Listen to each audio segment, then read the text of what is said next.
Taman Inflasi Kota Lubuk Linggau kini telah rampung diperbaiki dan kembali hadir dengan tampilan baru yang lebih menarik, rapi, dan nyaman untuk masyarakat Lubuk Linggau.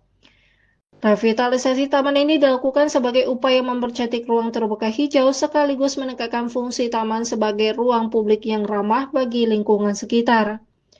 Setelah proses perbaikan, Taman Inflasi kini dilengkapi dengan berbagai fasilitas penunjang, seperti bangku-bangku taman yang lebih tertata rapi sehingga pengunjung dapat duduk bersantai sambil menikmati suasana sekitar. Selain itu, lampu-lampu taman hias juga turut dipasangkan untuk menambah keindahan taman, terutama pada saat sore dan malam hari. Pencahayaan yang estetik ini membuat taman tampak lebih hidup dan memberikan kenyamanan serta rasa aman bagi masyarakat yang berkunjung.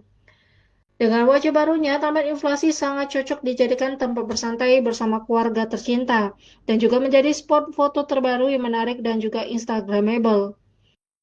Keindahan taman semakin lengkap dengan adanya logo pembatas jalan bertuliskan Linggau Juara, yang menjadi ciri khas dan ikon kebanggaan kota Lubuk Linggau.